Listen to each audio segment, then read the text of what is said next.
Humarap sa mababang kapulungan ng Kongreso si Executive Secretary Salvador Mejaldea. Ito ay upang formal na hilingin sa mga kongresista ang pagbibigay ng special power kay Pangulong Rodrigo Duterte upang malabanan ang coronavirus disease o itong COVID-19. Sa kanyang pagharap sa Committee of the Whole, ipinaliwanag din ni Mejaldea ang may kaugnayan sa takeover provision na nakasaad sa kanilang panukala para naman sa mga privately owned institutions. Sabi ng opisyal, standby power lamang ito sakaling lumala ang sitwasyon. The power to take over private establishments.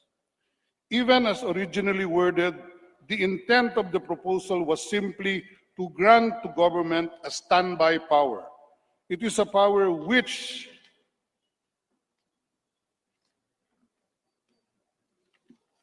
do not consider necessary to be exercised at all times, because the establishments that are needed to deal with this crisis have, to their credit, been mostly cooperating with government. But we only desire such a power to be legislated because the virus we are up against is so unpredictable and can spread rapidly in a community.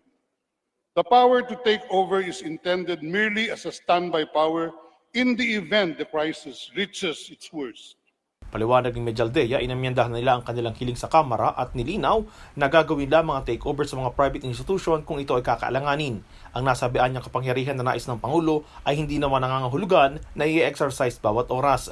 We listen to the advice of our legislators and the opinions of our countrymen and have adjusted our proposal by narrowing it down and subjecting it to safeguards in addition to what we originally proposed. We hope our modified proposal would now merit our legislators' approval and our people's wholehearted consent. You may be assured that we only aim to equip your government with all the legal authorities necessary so that we can, at the shortest time, bring our life as a nation back to normalcy. Hindi rin anya na isang ehekutibo na sapawan ang kapangyarihan ng saligang batas sa hinihinging kapangyarihan ng Pangulo. We do not desire to overstep the bounds of Constitution, which remains firmly in place even in times of emergency. In each of the powers we are requesting the Congress to grant the President, our objective is to hasten the delivery of services to those who are suffering or are suspected of having COVID-19, to halt its spread, and to bring relief to the rest of our countrymen who are now constrained to stay in their homes and give up for a time their ability to earn a daily living. Paliwanag nito, ang nais lamang na ehekutibo kaya humingi ng special power sa Kongreso ay upang mapadali ang mga procurement.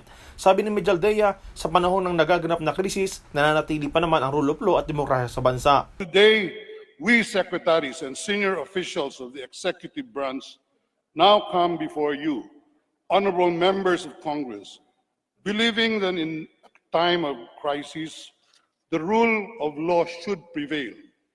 We come before you with the conviction that in the most challenging of times, our democratic institutions are up to the challenge and will prevail. Nauna rito, kumalat ang draft resolution ng Senado kung saan nagbibigay ng kapangyarihan sa Pangulo na pansamantalang i-take over ang privately owned public utility o ang mga negosyo na nakakaapekto sa public interest kabilang na ang hotels, hospital, public transportation at telecommunications entities. Samantala, iginit ito na ginagawang lahat ng pamahalaan ang paraan upang hindi na kumalat at masugpo ang COVID-19. The Philippine government has been trying to address this crisis through measures that are unprecedented. Never before has the government required nearly all the citizens of Luzon to stay in their homes for 24 hours, allowing them to live only to buy their basic necessities. It is a step we were reluctant to take, but the circumstances and the experience of nations worldwide convinced us that we had no other choice. Erwin Aguilon, Radio Inquirer, 990, bayang nagtatanong, mamayang nag-uusisa.